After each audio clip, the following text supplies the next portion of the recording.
Astronauts to the moon.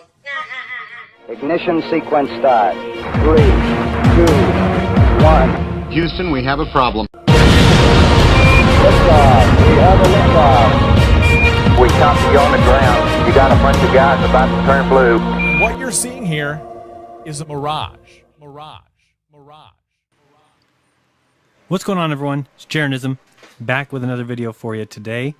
This video should separate the men from the fanboys, the wheat from the chaff, and the upright from the upside down. When shown the evidence, well, first you should verify it, always do your own research so you reach your own conclusions. But once you see that what I'm showing you is the truth, I think you have two choices. First, you can admit that there are some serious problems and then join in this fight for truth, exposing the liars and spreading the word and trying to end this time of deception. Or two, you can stay asleep, write some hateful comment.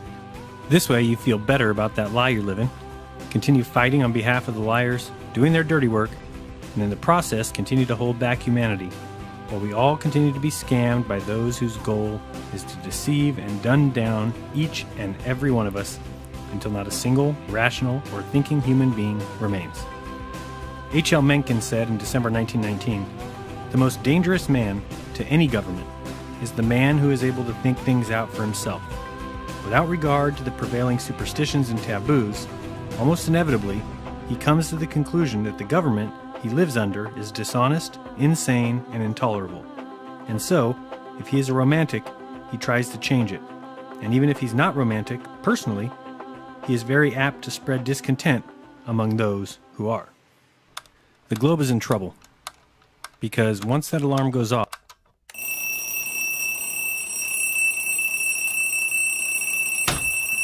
and you wipe away the gunk from your eyes, and finally, you can see the truth, there's no going back.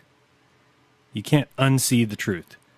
You can't reapply the grogginess and the gunk. You're awake.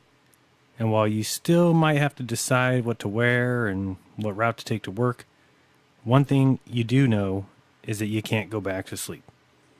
So what is it that you will know or realize by the end of this video?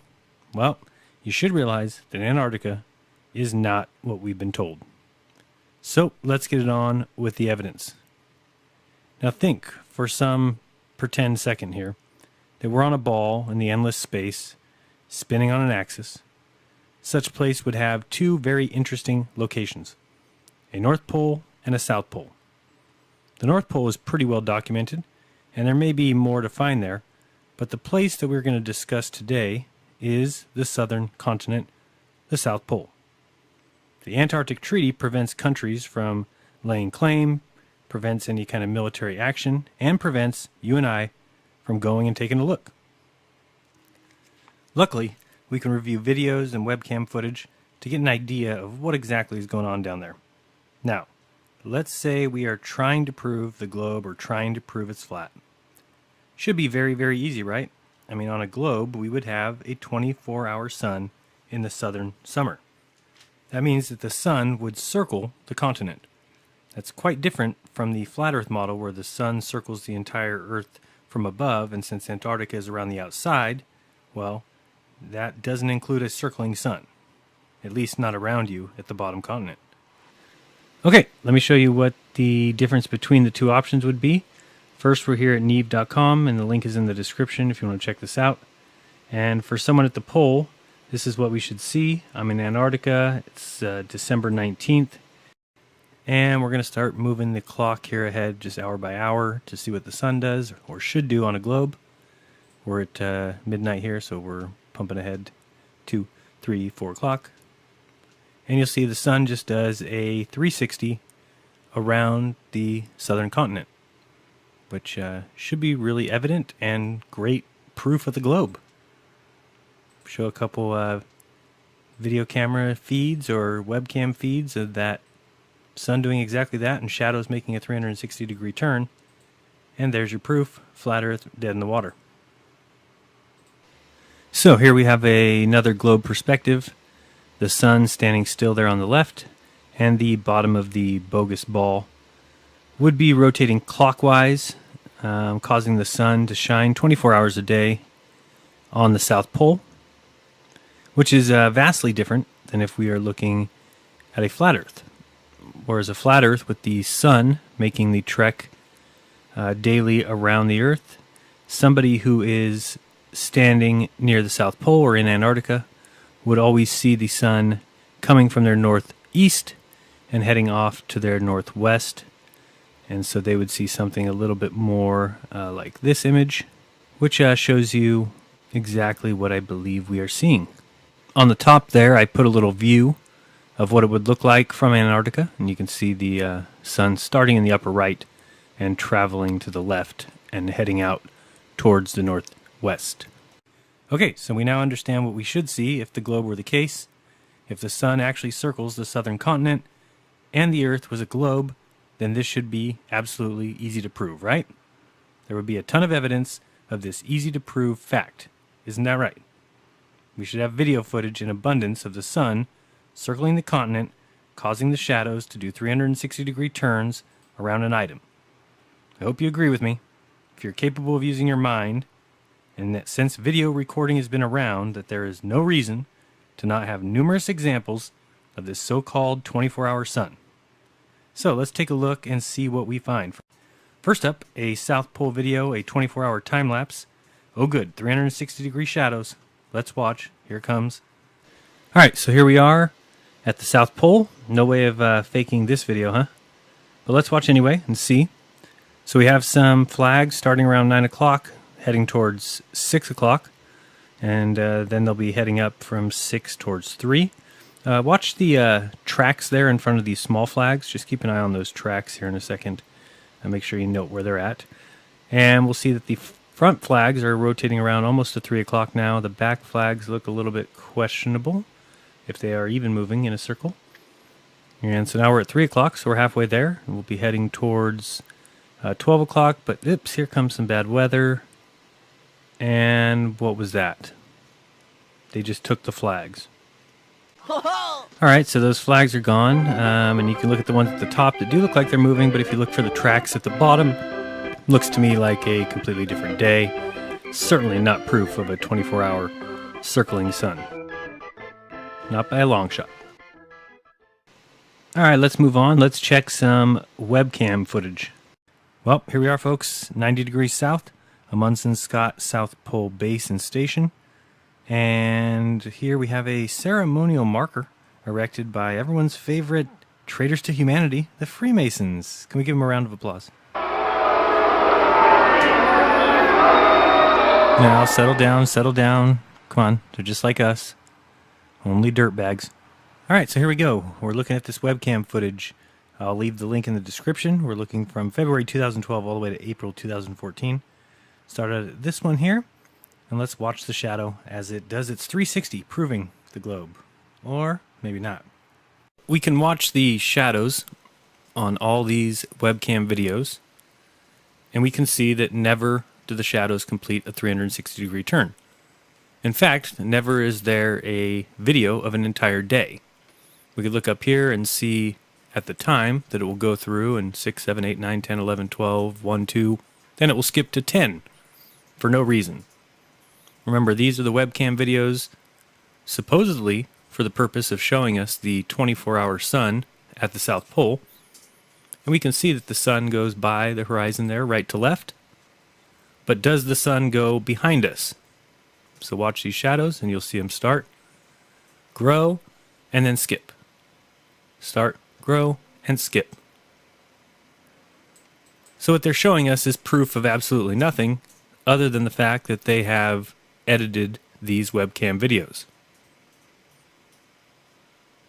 You may also notice that these shadows start long, then become short in the middle, and then go long again, which would be the case on a flat Earth map where the sun is coming from your northeast and far away, which would cause a long shadow. As it passes the horizon, it would be even with you and cause a short shadow, and as it leaves, heading off to your northwest, it would again cause a long shadow. But one thing should be evident, that these are all edited and cut. So again, you can watch the sun as it comes from your northeast, across the horizon, and then takes off to the northwest. The sun does not go behind us, as would be required in a 360-degree sun path around the southern continent. Clearly, this shows us, if anything, that trickery is afoot. And this is not just one of the months, this is not just 2 of the months, it's not just 5 of the months. This is every month that they have a webcam video for. They have edited and cut out part of the day. And these are during the main months, which are January, December, and November, the southern summer. In this video, let's watch this green flag down below. You'll see it starting around maybe 7 o'clock, 8 o'clock, rotates around to about 2 o'clock, and then resets. Rotate around, reset. This is obviously a lie. This is obviously not what's going on. Why don't we get to see the sun do a 360-degree turn around the southern continent? Now remember, this would be pretty good evidence and proof of the globe, because it doesn't work on a flat Earth to see the sun go around the southern continent. However, on a globe, it is something that should be really evident and should be seen in every single summer video from the South Pole. But again, watch the flag. It'll start around 8 o'clock, rotate around until it gets to 2, and then reset and start over. This should be a huge eye-opener. Should be something that screams to you fraud, fake, set up, contrived. This is not what we would see if the sun went around the southern continent. So now let's think. If the globe requires a certain phenomenon, and it is required for 6 months of the year, and every single year, what sense would it make if we never get to see that phenomenon? Use your head here. What would that mean? To me, it means that it simply isn't the truth, that it isn't the case. We don't see what we're supposed to see. So what else are we supposed to surmise besides that what we're told is not the truth? We could look up here and watch the time, and you'll see we're at January 14th, and the time goes 1, 2, 3, 10, 11, 12, 13, 14, 15, 16, 17, 21, 22, 23, 24, 1, 2, 3, 10, 11. So watch the times. Again, the link to these webcam time-lapse videos is in the description. You can go watch them all yourself and see that you have been terribly fooled.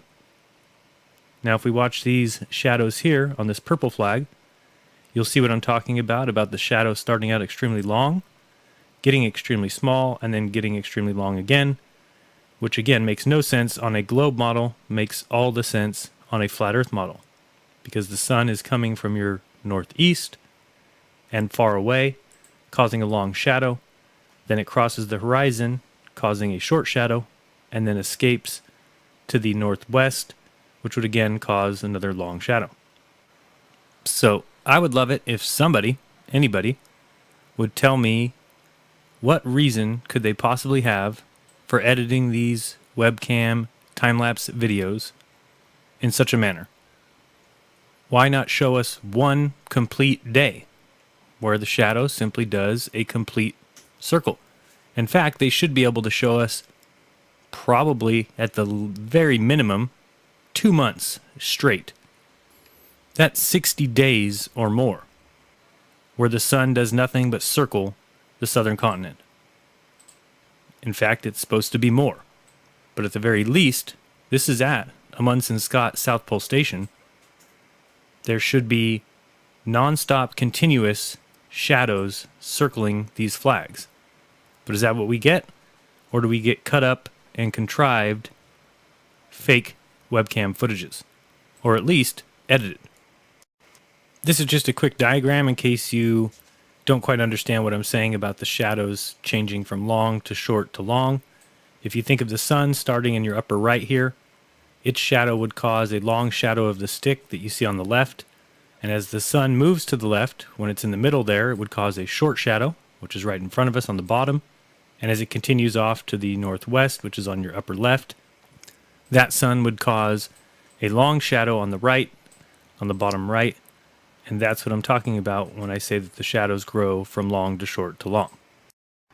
So I emailed the head of the Australian Antarctic Division there, and she wrote back and basically said that the webcams at their Antarctic stations are subject to very limited internet connections, and frequent interruptions and dropouts are commonplace as the outages due to weather are extreme.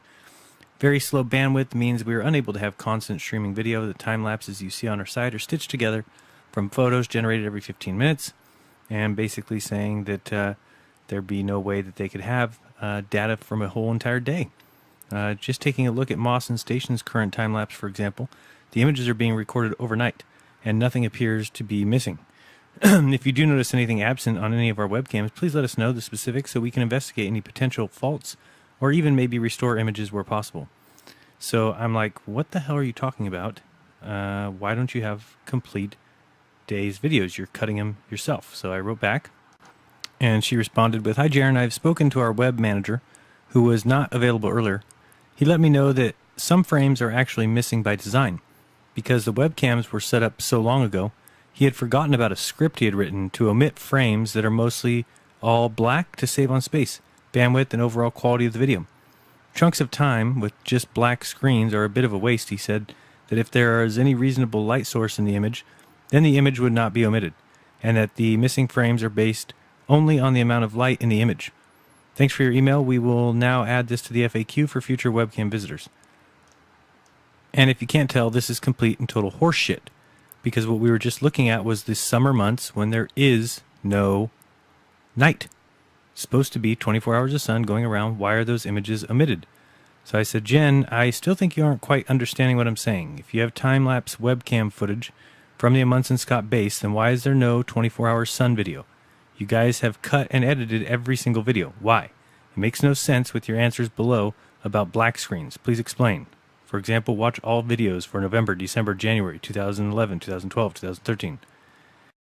And the most recent email, which came earlier this week, said, "Hi Jaren, the Amundsen Scott Station is an American facility, and for all inquiries regarding their webcam footage, you need to contact them. The information and explanation that Jen provided below still applies to ours. Kind regards, Denise." So I have emailed all the people at the NOAA and the NSF, and we were waiting to see if they've got anything new to say besides just the same nonsense responses. So again, I've sped up this camera footage just a little bit to get you some more views of these time-lapse footages, but it's all much of the same. You'll see shadows going halfway around and then resetting. You can watch the time in every single video to see that never is a whole day played. Sometimes it actually appears that the shadow comes very close to doing some sort of a 360-degree turn, but regardless, you can look at the time and see that at minimum, 8 to 10 hours is cut out of every video. So how could the shadow even be coming close to doing a 360 if you're cutting out a third or more of the day? Again, this is good evidence here.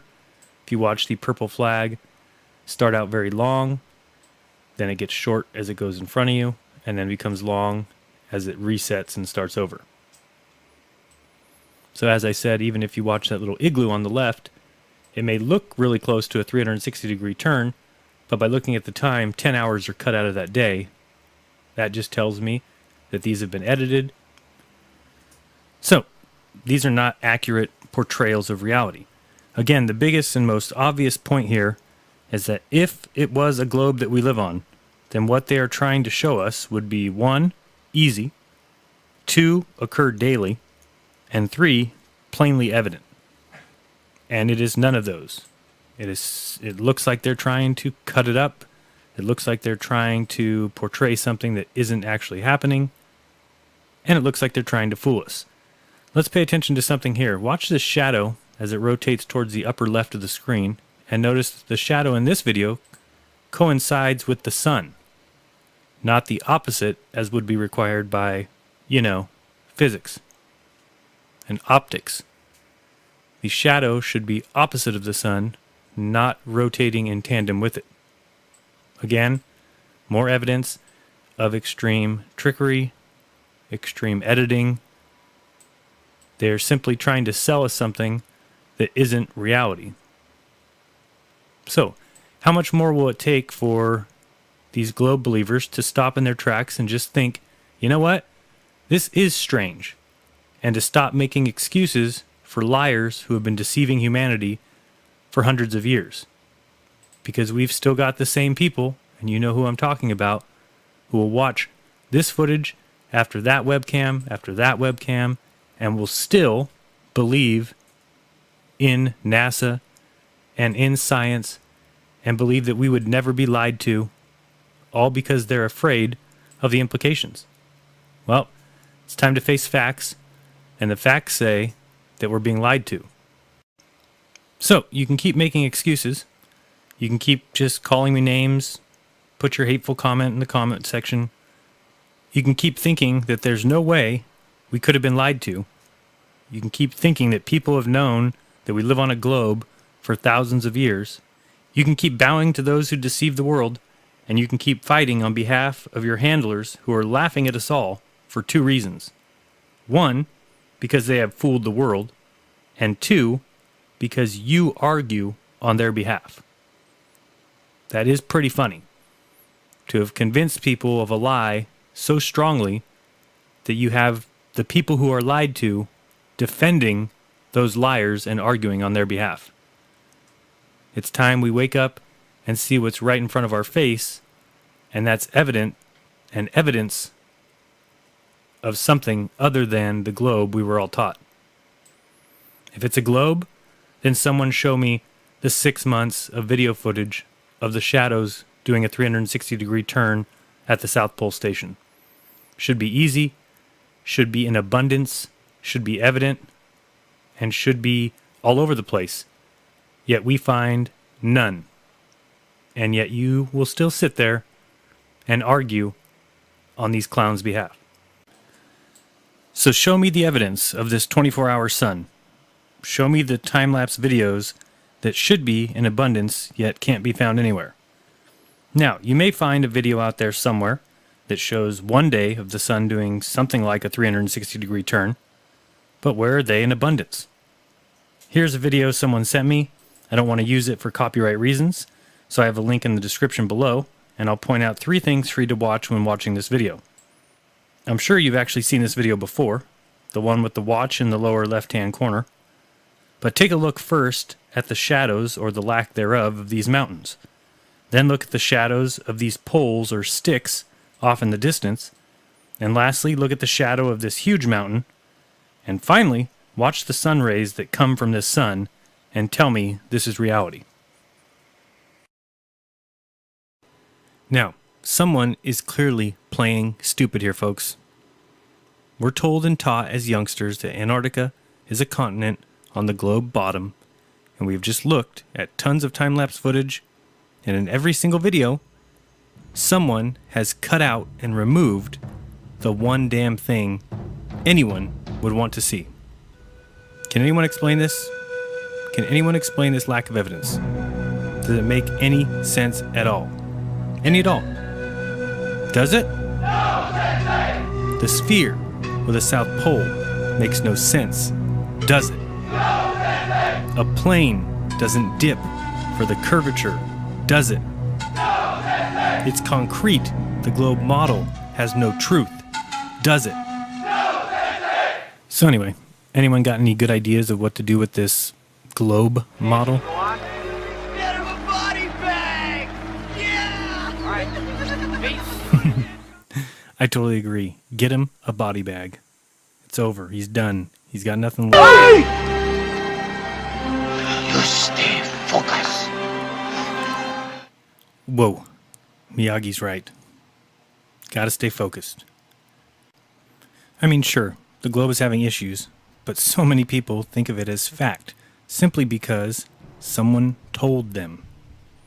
No time-lapse footage of the sun doing 360 degrees around the southern continent, but it's still believed as fact. Alright, staying focused. The Freemasons live by a slogan, nothing is true, everything is permitted, so that they can keep us all in the dark regarding our true potential. And one of their very best tools is the southern continent of Antarctica. They used the Freemason Richard Byrd to push the lie. They erected the geographical South Pole as a ritual. Byrd had taken many trips to the North and South Pole, and in case you didn't know, his brother, Harry Byrd, was a governor and a senator, and did all of this work from 1916 to 1965. Both of them born to one of the wealthiest families in Virginia, and a member of the Federal Lodge No. 1 in Washington, D.C. These men will lie for each other and go to bat for each other, and all of them will back each other no matter what. In fact, all of Byrd's travels were financed by John D. Rockefeller. Now, who knows how deep Richard Byrd goes in all this, and exactly to what depth he was involved. He died, or was killed, not too long after Operation Deep Freeze, and his only son, Richard Byrd Jr., was found dead in a warehouse almost a month after his family had put him on a train. Every Mason will tell you that the art of Freemasonry is a glorious example of a most shining and noble morality, yet it's all kept a secret. They tell the lies that keep the world in argument. Now, for some evidence of this Freemason trickery, look no further than the current Guinness record holder for the North-South surface navigation, Sir Rand Fiennes. You can click here for an entire video showing that there is no north-south circumnavigation. And after you've watched this video and that video, if you still believe in the model we were all taught, well, then no evidence exists that will ever get you away from the lie that you love so much. Of course, you know about Freemason Robert Falcon Scott. Of course, this is where we get the name of Amundsen Scott from. You've also heard of the Ross Sea, I presume, which was named after yet another Freemason, Sir James Clark Ross. How about Sir Edward Hillary? Yes, another Freemason, member of the first expedition to cross Antarctica and reach the South Pole by land, doing so from 1955 to 1958. Or we can look at Elisha Kane, who was just another Freemason, also an explorer that is famous enough to have a crater on the moon named after him, and he did his journeys in 1853. Of course, in 1909, Robert E. Peary reached the North Pole, and in 1911, Roald Amundsen placed the flag at the South Pole. Yes, Peary and Amundsen were both Freemasons. And of course, you have another Mason, Sir Ernest Henry Shackleton, initiated in Navy Lodge number 2612 in 1901, passed in 1911, and raised in 1913. He separated from his crew. What follows is an amazing story of survival and heroism when the party was finally rescued and received on a ship captained by, yes, another Freemason, Luis Pardo.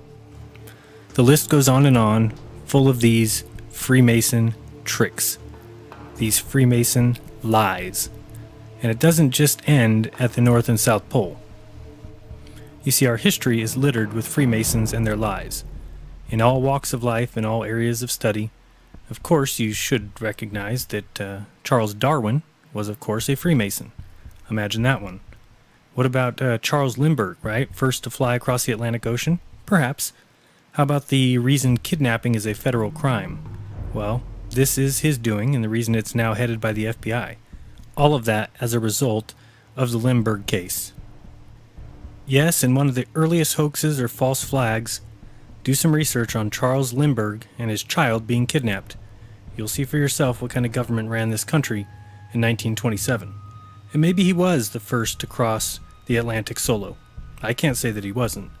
But what I can say is the flight taking 33 hours seems a bit suspicious.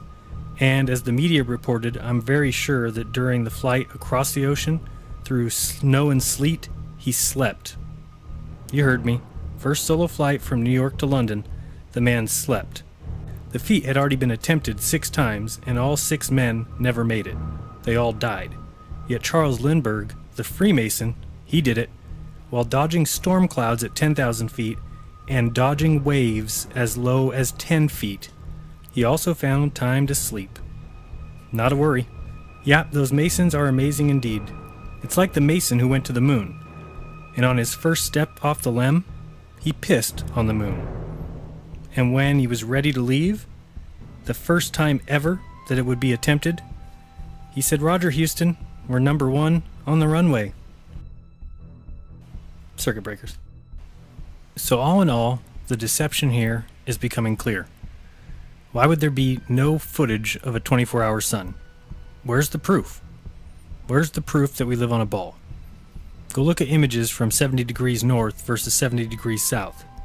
On a globe, they should be nearly identical, but you'll see that the south is a barren wasteland of ice and penguins, and the north is filled with trees, flowers, bushes, deer, bears, squirrels, elk, and everything else you can imagine. Why do all of these South Pole and Antarctic flights and planes have no windows? Is there something they don't want people to see, perhaps? Like, what's that sun doing? Why is it when you look at the WorldView 4 satellite images, which cover the United States in a pattern like this, stop in Antarctica like this, in a very circular pattern? Now, do I claim to know how it all works? Hell no. I've been lied to my whole life, like all of you. It certainly could be something like this, or there could be a southern continent like this. There could be no outer ice wall, and more land north and south. There could be Shambhala. There could be the Tibetan tradition of White Island and the Eternal Land. Universally through time, we've had legends that speak of Atlantis, or a sacred land located at the navel of the earth. Hindu mythology tells us about Meru as the mystical mountain of the earth's center. Like the Egyptians, the Indians conceived of a dwelling place of the gods known as Sumeru. Hebrew legends speak of a place in the north called Luz. Many ancient lands speak of a first continent known as the imperishable sacred land, and is the most mysterious of the 7 continents. It is said to be located in the region of the North Pole. This sacred land is stated never to have shared the fate of the other continents because it is the only one whose destiny it is to last from the beginning to the end. It is the cradle of the first man and the dwelling of the last divine mortal. Of this mysterious and sacred land very little can be said, except perhaps according to a poetical expression in one of the commentaries that the pole star has its watchful eye upon it. Buddhist texts say that Shambhala can be reached only by a long and difficult journey across a wilderness of deserts and mountains, and warn that only those who are called to have the necessary spiritual preparation will be able to find it. One text says that the kingdom of Shambhala is round, but it is usually depicted as an 8-petaled lotus blossom. The modern theosophical tradition, too, recognizes that Shambhala is a real place. Shambhala, although no erudite Orientalist has yet succeeded in locating it geographically, is an actual land or district, the seat of the greatest brotherhood of spiritual adepts and their chiefs of earth today. From Shambhala at certain times in the history of the world, or more accurately, of our own fifth root race, come forth from the messengers or envoys of spiritual and intellectual work among men. It is surrounded by an akashic veil of invisibility, and an army of airplanes might fly over it and not see it. In it are gathered some of the most valuable records of the human race. There, surrounded by the greatest and most evolved human beings, the silent watcher of Earth has his invisible abode. Meru, which was the Olympus of the Indians, is said to be situated in the center or navel of the Earth. It was guarded by serpents, which watched the entrance to the realm of secret knowledge. According to tradition, it was the land of bliss of the earliest Vedic times. Occult teachings place it at the very center of the North Pole, pointing it out as the site of the first continent over the entire Earth. H.P. Blavatsky states that Meru is not the fabulous mountain in the navel or center of the Earth, but its roots and its foundations are in that navel, though it is in a far north itself. It connects it with the central land that never perishes. Occult teaching also corroborates the popular tradition, which asserts the existence of a fountain of life in the bowels of the Earth and in the North Pole. It is the blood of the Earth, the electromagnetic current, which circulates through all of the arteries, and which is said to be found stored in the navel of the Earth. In the book Paradise Found, William Warren writes, "The earliest inhabitants of the Tigro-Euphrates basin located the center of the Earth, not in their own midst, but in a far-off land of sacred associations where the holy house of God is situated, a land into the heart whereof man has not yet penetrated, a place underneath the overshadowing world tree." The Chaldean account of Genesis we read, "Human beings the great gods created, and in the earth the gods created for them a dwelling. In the midst of the earth they grew up and became great and increased in number. 7 kings, brothers of the same family, Iranian, Indian, Chinese, Scandinavian, and Aztec literature also refer to the ambiguous location of the center of the earth. The Japanese paradise was situated on top of the globe and at the same time at the center of the earth. It was called the Island of the Congealed Drop. Its first roof pillar was the earth's axis, and over it was the pivot of the vault of heaven. Similarly, the Chinese terrestrial paradise was also round in form and is described not only as at the center of the earth, but also as directly under Shangtai's heavenly palace, which is declared to be in the pole star and is sometimes called the Palace of the Center. The Egyptians located their Ta Neder, or Land of the Gods, in the extreme north. Today there is an echo of these ancient traditions in the fact that children send notes to Santa Claus or Father Christmas in his Wonderland at the North Pole, asking for gifts. The Eskimos have legends that they came from a fertile land of perpetual sunshine in the north. In Psalm 48:2 of the Bible, Mount Zion is said to be in the far north. And in Ezekiel 28:13-14, Eden, the garden of God, is placed on the holy mountain of God. In Hebrew tradition, the primeval Eden is sometimes said to be at the center of the earth. According to the Hindu Karma Purana, an island called Shvetadipta, or White Island, lays in the northern sea. More recently, we have even more polar puzzles as far as the open polar sea. Many 19th century explorers believed that beyond the belt of pack ice at the perimeter of the Arctic Ocean there was an open polar sea, and possibly continental land as well. In 1827, an expedition led by Edward Parry ventured far north of Spitsbergen, over ice and along leads of open water. As they sledged north, the ice field became lighter and more fissured, and they eventually found themselves on the edge of what seemed to be a vast open polar sea, containing only a few scattered pieces of ice. While attempting to reach the North Pole in 1871 to 1873, 2 young Austrian explorers, Karl Weyprecht and Julius Payer, discovered the islands of Franz Josef Land and came to believe that they were the outliners of a continental landmass. Lieutenant George Washington DeLong hoped to find this land, and in 1879 he sailed in the Jeannette through the Bering Straits into the Arctic Ocean, planning to take advantage of the warm, north-flowing currents, which he believed would open a way through the pack ice. However, in June 1881, his ship sank in the pack ice northeast of the New Siberian Islands, a tragedy which DeLong and many of his men did not survive. Early Arctic explorers reported seeing birds and animals moving north as winter was setting in, instead of going south, and inferred that they were headed to a warm land that must lie in the north. Parry once experienced a heavy fall of black dust in Greenland and thought it might be volcanic dust from the unexplored land to the north. In 1904, Dr. R.A. Harris of the U.S. Coast and Geodetic Survey published an article explaining why he believed that there had to be a large body of undiscovered land or shallow water in the polar basin northwest of Greenland. He argued that the prevailing currents seemed to indicate the deflection by an unknown large landmass lying in this approximate area, that the Eskimos living on the northern fringes of the Arctic Ocean had a tradition that a landmass existed to the north, and that the disruption of the tides north of Alaska indicated a moderating effect explainable only by intervening land.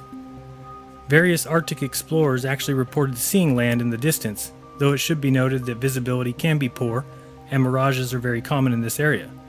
Have you ever heard of Crocker Land? Another famous disappearing land was called Crocker Land, discovered by Peary.